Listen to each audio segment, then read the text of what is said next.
लगता है मुज़ाकरात लटक गए। चाइना का इसराइल को खौफनाक पैगाम और ट्रंप सख्त परेशान है। क्या भारत दोबारा हम पे हमला करने वाला है? आप देख रहे हैं मुबश्शिर लुकमान चैनल। मेरा नाम मुबश्शिर लुकमान है। मुझे अच्छी तरह याद है कि सदी के अवाइल में दहशतगर्दी के खिलाफ जंग के आगाज़ से पहले जब American president George W Bush ने ऐलान किया कि जो हमारे साथ नहीं है वो हमारा दुश्मन है, either you are with us or against अस, तो उस वक्त पूरी दुनिया नताइज की परवाह किए बगैर अफगानिस्तान के खिलाफ अमेरिका के साथ खड़ी हो गई थी। लेकिन आज सूरत हाल इसके बरक्स है।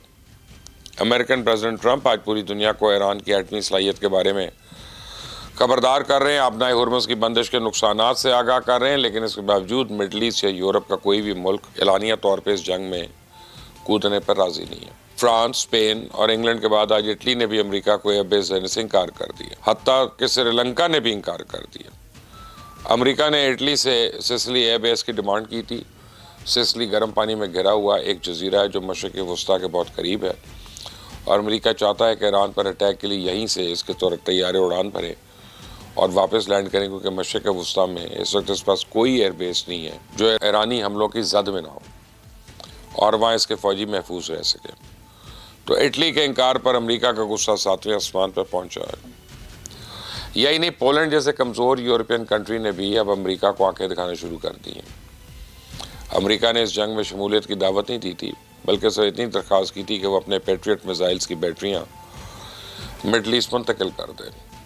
लेकिन पोलैंड ने यह कहते हुए इसे अमेरिकी दरख्वास्त को रद्द कर दिया कि पेट्रियट की ये बैटरीज पोलैंड की फ़िज़ाओं और नेटो के मशरक़ी हिस्से की हिफाजत के लिए इस्तेमाल होती हैं।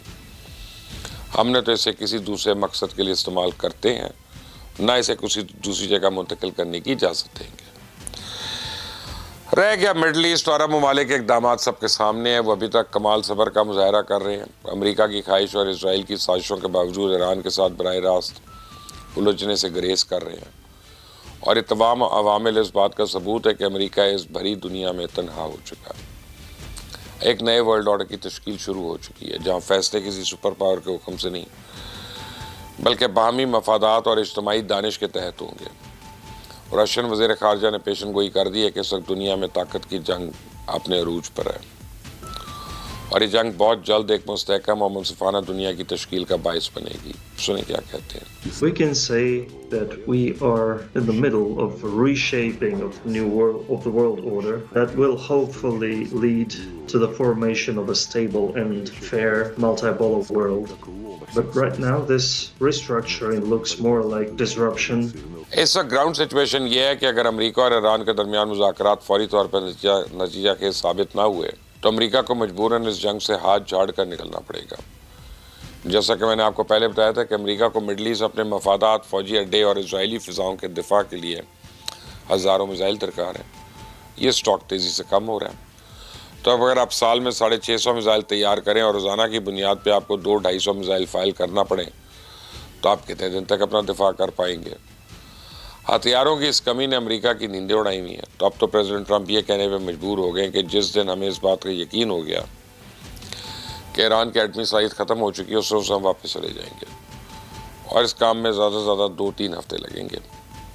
रह गई अपने हुर्मुज़ के खुलवाने की बात, तो जिस कोई समुद्री गुजरगाह की ज़रूरत है वो खुद आके खुलवा ले।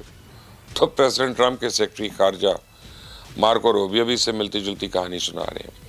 उन्हें इस बात का खदशा है कि ईरान मुज़ाकरात को लटकाने की कोशिश कर रहा है। आज उन्होंने अपने इस खदशे का खुलकर इज़हार भी कर दिया कि अगर ईरान ने जाली मुज़ाकरात के ज़रिए ताख़ीरी हरबे आज़माने की कोशिश की तो इसके नतीजे अच्छे नहीं होंगे।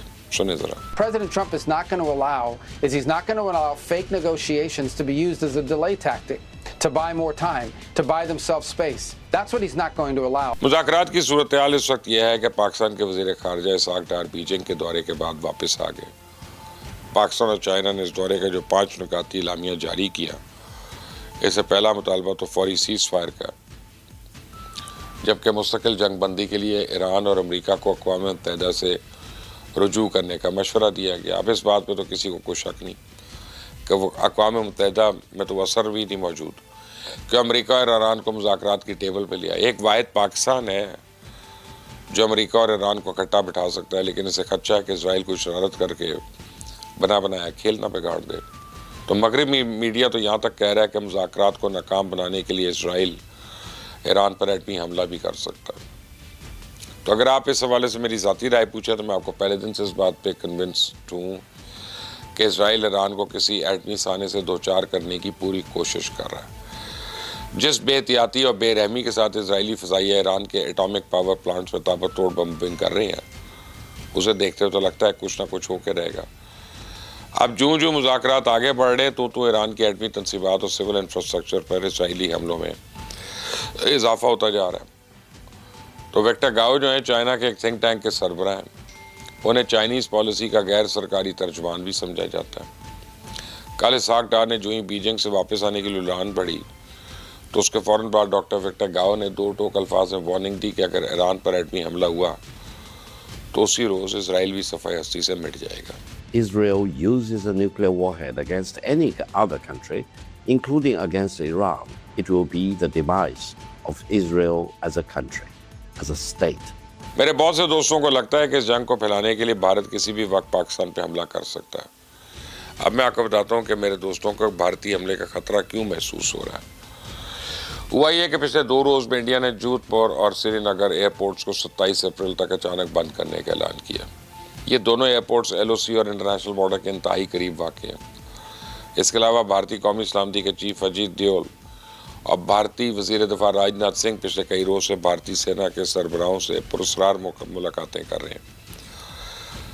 تیسری اور اہم وجہ بھارت اور اسرائیل کا گٹھ جوڑ ہے، کیونکہ نیتن یاہو کے اشارے پہ مودی کچھ بھی کر سکتا ہے. تو میرے خیال میں بھارتی سینا اس وقت پاکستان کے حملے پہ حماقت نہیں کرے گی، اور اس کی سب سے بڑی وجہ توانائی کا عالمی بحران ہے. جیٹ فیول اور تیل کی سپلائی اس وقت شدید متاثر ہے. پاکستان میں پیٹرول صرف مہنگا ہے، آپ کو پورے پاکستان میں کسی پیٹرول پمپ پہ کوئی لمبی قطار نظر نہیں آئے گی، لیکن بھارت میں تو ہر پیٹرول پمپ پر میلوں لمبی لائنیں لگی ہیں. LPG سلنڈر منہ مانگی قیمت پہ بھی نہیں مل رہا. تو ان حالات میں بھارت جنگ کا خطرہ کیسے مول سکتا ہے؟ ہاں، یہ بات درست ہے کہ بھارت اسرائیل کو کندھا دینے کے لیے پاکستان کے خلاف کو فالس فلیگ آپریشن کر سکتا ہے، لیکن بھارت کو ایک بات ہمیشہ کے لیے سمجھ لینی چاہیے کہ امریکہ اور ایران کی جنگ ایک دن پاکستان کی سفارتی کوششوں سے ہی ختم ہوگی، اور جس دن بھی یہ جنگ ختم ہوئی اس روز دنیا بدل جائے گی. قاعدے، قوانین اور طاقت کے مراکز بدلیں گے. پاکستان ایک اہم علاقائی طاقت بن کر ابھرے گا، جس کی ہاں میں ہاں اور سب کی ہاں ہوگی اور نہ میں سب کی نہ. اور بھارت اسرائیل کے ساتھ کھڑا منہ دیکھتا رہ جائے گا. لکھ لیں آپ میری بات یہ. اس چینل کو سبسکرائب کریں، بیل آئیکن کو پریس کریں. اللہ حافظ.